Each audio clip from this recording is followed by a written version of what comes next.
I love biopics. One of Hollywood's favorite genres. Give it up for Ray Charles and his beautiful legacy. I love it up here. I may not have been the obvious choice, but I guess it worked out. People love them, but also hate them.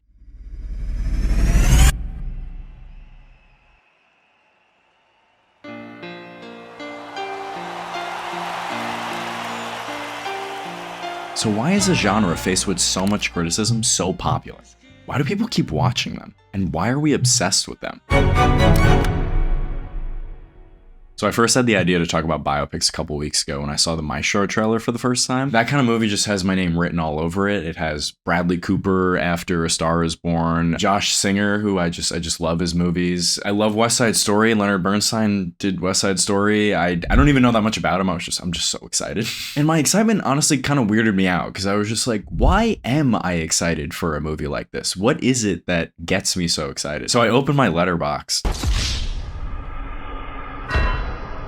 I just can't believe I said that statement. Seriously. I looked at my favorite movies list and I realized how many movies that I love are biopics. And so obviously there's something weird going on here. The topic of biopics have been discussed plenty of times on the YouTube video essay space and also pretty much everywhere. And I would totally recommend watching a ton of them after this one.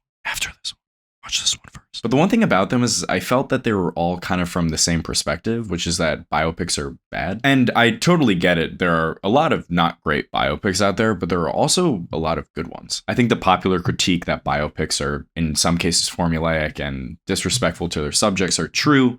Sometimes I think this perspective is missing something. And aside from some of the big misses from the genre over the past few years, the biopic has a very dense and rich history. It's so much bigger than that, and I want to talk about all that, but most importantly, I want to get to the bottom of why I love biopics, and why you might too. So when most people think of biopics, they think of the cradle to grave model, which is exactly what it sounds like. You take a person's entire life story and you boil it down to like a 2-hour-ish runtime. What these movies will do is they'll take the key moments from a person's life and show how those moments shape them throughout their entire lives. And of course, as you can imagine, this is pretty easy to screw up. When you're taking someone's life and just looking at it through a series of moments, you can miss out on the nuances that makes a person's life interesting. Then we have what the basis of a biopic relies on, which is the audience's relationship to that subject. The marketing of a biopic heavily hinges on the notoriety of the figure it's talking about. Everybody knows Elvis, everybody knows Queen. These are figures that shaped pop culture. This is how biopics have always been. The classical Hollywood biopic started as a vanity project for the producers. They used the biopic as a vehicle to promote the great man theory, an idea that some individuals are born with characteristics that naturally make them a skilled leader. A theory that the studio heads loved. Retelling stories of the great American men, and sometimes women, not only fueled the egos of the tyrannical studio heads, but it also filled their pockets.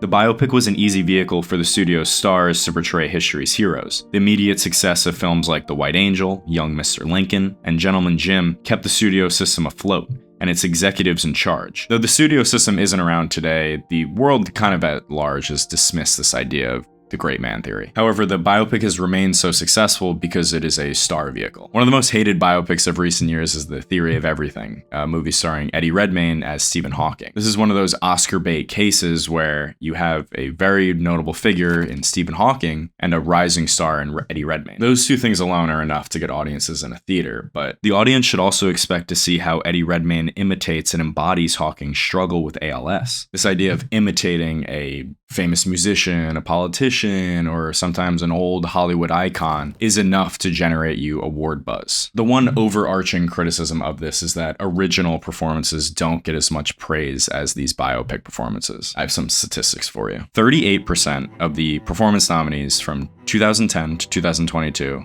at the Academy Awards were nominated for portraying real people, and 41% of the winners from those years won for that same reason, which is actually pretty crazy when you do look at those numbers. And if you look further back, those percentages might come up. I just didn't do that much math, so don't hate me. And lastly, and something that we will discuss further, is why do biopics exist in the first place? Why make a biopic about a person? Why make a dramatized version or a fictionalized version of someone's life when there's a genre like documentary that can provide real footage of a person and real documentation of them? Are biopics necessary when we have that genre? So the most common critique of a biopic is its formulaic nature. The cradle-to-grave model is often cited for its formulaic nature because some of the genre's worst films follow this model. Films such as J. Edgar, Jobs, and Bohemian Rhapsody are more interested in flying through history than they are in providing a proper analytical look at their subjects. However, it would be unfair to forget that this model has also produced some of the genre's greatest films. These films include Lawrence of Arabia, Malcolm X, and Raging Bull. But the genre has much more to offer than just that one mode of storytelling. The event biopic has taken over in recent years, and for good reason. It's definitely my favorite form of the genre. They're less than full-blown portraits. Biopics should be seen and understood as slices of life, extended metaphors meant to suggest more than their limited time frames can convey. Examples of these films would include Lincoln, Apollo 13, The Social Network, Zodiac, First Man, Black Klansman, and Steve Jobs. The event biopic can also be vague in its definition. Films like The Social Network span over years, but doesn't begin with Mark Zuckerberg in diapers. Instead, it follows the rapid growth of Facebook,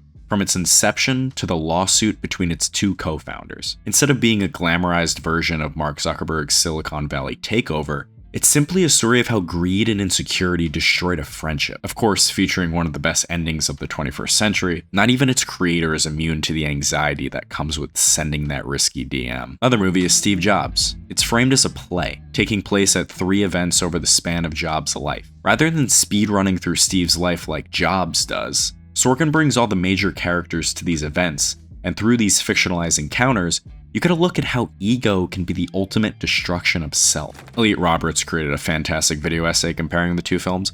Please watch it, it made me cry. Then you have the experimental biopic. For people looking for historical accuracy, this is definitely not the genre for you. Instead, they're more concerned about artistic expression. I'm Not There, which is Todd Haynes' Bob Dylan biopic, is kind of the king of this genre. Haynes casted multiple actors to play Dylan, doing this to showcase how Bob Dylan was constantly evolving over the span of his career and constantly changing his style. And then you have Spencer, which uses elements of horror to portray a fictionalized weekend in the tortured and isolated life of Princess Diana. And then finally, we have the instant biopic. Unlike the other two formats mentioned thus far, the instant biopic isn't a storytelling model. These films can use both models, but they get their name from how recent the subject matter is in proximity to when the film is created. These instant biopics, by being a part of a historical moment not yet past, and by meditating within their narratives upon media that put a premium on instant information, push the trend of historical films to an unprecedented point of paradox in which the present is figured as both historical and ongoing. The Social Network, of course, is the most famous example of a film like this. At the time of its release, Facebook was not even 10 years old yet. I think recently the GameStop movie is probably the most similar version to a film like this. Not at all in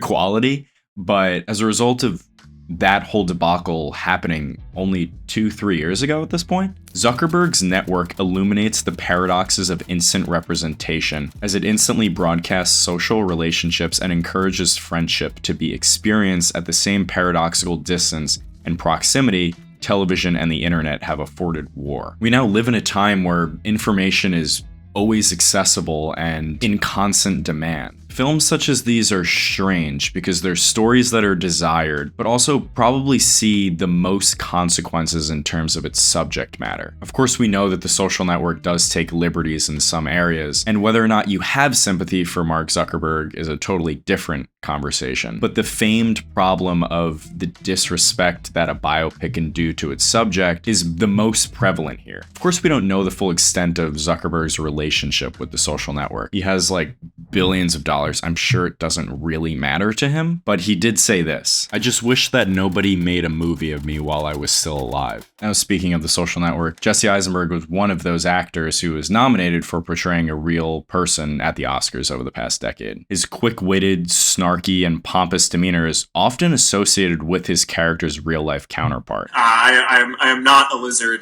but keep the high-quality comments coming in. Eisenberg would go on to lose to Colin Firth, who won for portraying King George, another real person. In some cases, yes, a performer should not win an Oscar just because they're portraying a real person, or can do a good externalized imitation of that person. But that also shouldn't dismiss all those performances. I think biopic performances are often associated in the same negative light that biopics are perceived in as a whole. I think by focusing on the bad biopic performances that have won awards over the years, it takes away from those that have won or haven't won and actually deserved it. But the reason these performances garner so much attention is because of the countless photos, videos, and sometimes audio recordings that we have of these figures. Like Eddie Redmayne portraying Stephen Hawking in The Theory of Everything, it's so easy for an audience member to look at Redmayne and then the real-life Hawking and say, wow, he did a great job. He looks exactly like and acts exactly like Stephen Hawking. So when Redmayne goes and wins that Oscar, it shouldn't come as a surprise, because by marketing these externalized performances, it's so much easier to show people just how good the performance is. Even if it's not that great, you could still point to those references. I thought Austin Butler gave a good performance as Elvis last year, but because of the campaign fatigue and his method acting focused press tour,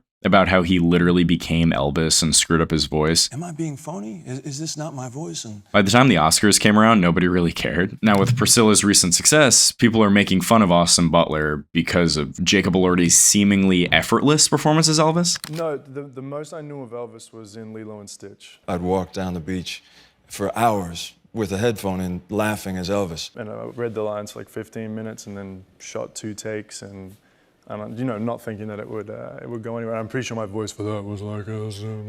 I would usually wake up every day around 3 or 4 in the morning with this terror. Hey, what's going on here, right here? But this is because Elordi, or the marketing team for Priscilla, isn't putting emphasis on the fact that he's embodying the character, literally became the character. I say all this to bring light to the fact that when discussing performances of real figures in biopics, people focus too much on those external characteristics of the performance, rather than actually appreciating the work outside of the mannerisms or the accent. This isn't a problem of the genre as a whole, rather it's a problem of how studios promote their performers and what they tell the audience to look for. My favorite biopic performance in recent memory has been from Kristen Stewart's Princess Diana. Her portrayal as the Princess of Wales in this fictionalized holiday weekend is quiet and powerful at times. One of my favorite moments is when she's scratching the pool table as she's interacting with her husband. But then you have those more showy performances, like the moment when she races down a hallway, portraying the same horror that could be found in a film like Possession. Discussing great performances in biopics makes me curious for this coming up Oscars, when Cillian Murphy is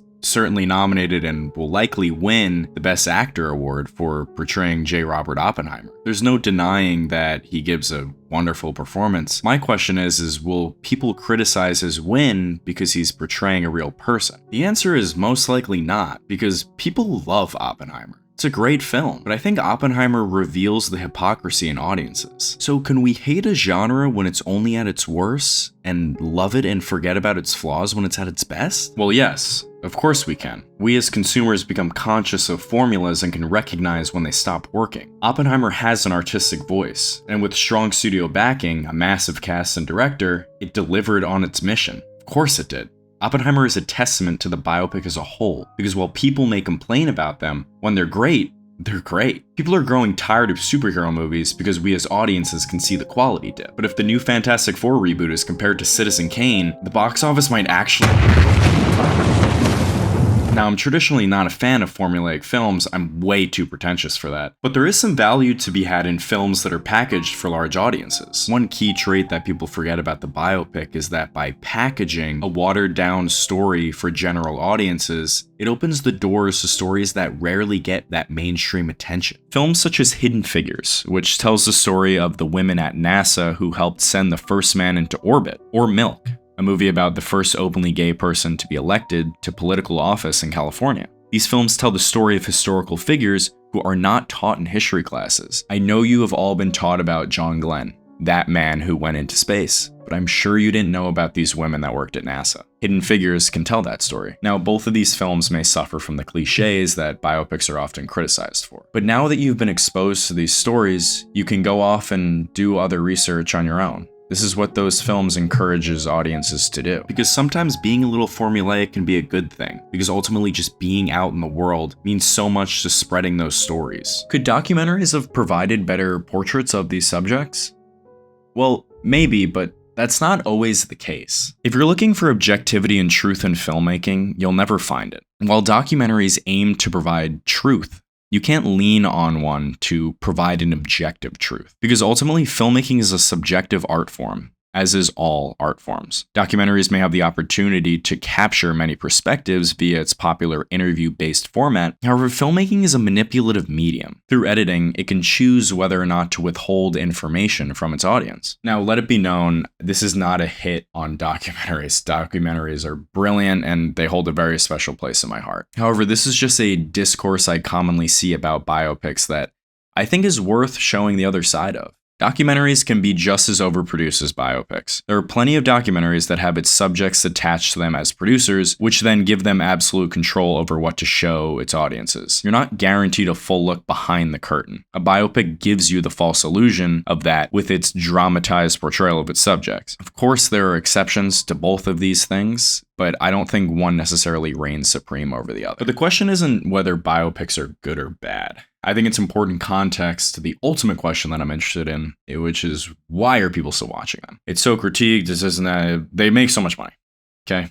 They make a lot of money. Why do people like me? Why am I carrying the water? Why am I carrying the boats for biopics? Biopics take the lives of real people and dramatize and fictionalize events to connect with an audience. A good biopic will take the essence of that person and see how they would work through that moment. But what a biopic can do at its best is hold a mirror up to its audience. We as an audience find solace in the fact that this person, whether a baseball player, a princess, or what have you, feels the same things we do. They can challenge us to consider what it means to be human and to grapple with the complexities of our own existence. Through the stories of others, we gain a deeper understanding of ourselves, exploring the contours of our own identity and the forces that have shaped us. I think this article from Highbrow Magazine puts this idea so perfectly. It pretty much captures the thesis statement of why I wanted to make this video in the first place. They invite us to examine our own lives and to draw parallels between ourselves and the figures on screen, between our circumstances and those that shape our celluloid mirror selves. A well-crafted biopic can be a powerful reminder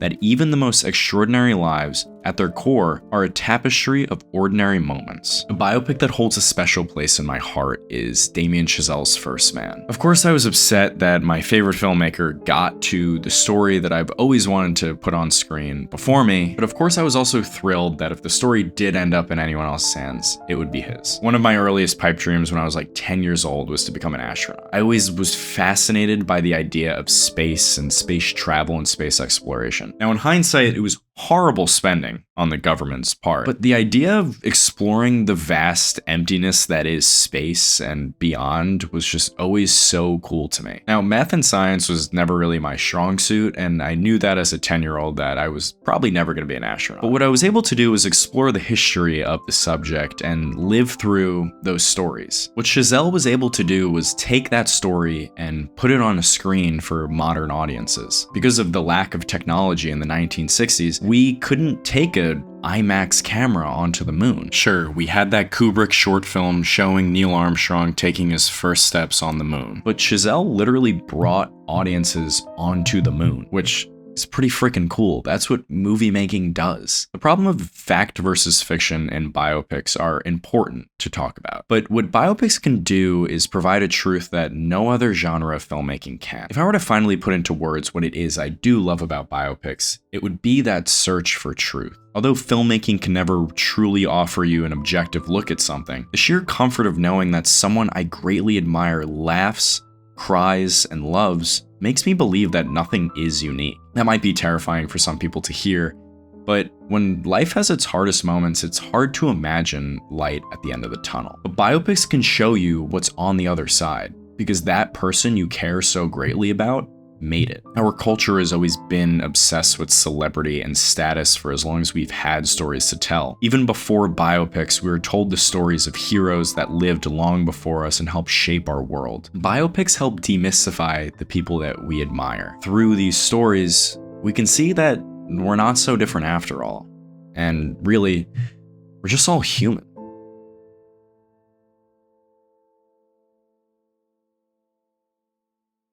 I've never done a proper outro before, but I did just want to thank anyone who did make it to the end. This is a pretty awkward thing to do, but if you can go like and subscribe, that would be really cool. I want more people to see this, and I would love to be able to devote more time to making these. All the sources used can be found in the description. There are some great papers, books, and all of that, so please, if you're interested, go check those out. And yeah, thanks for watching, and I'll see you later.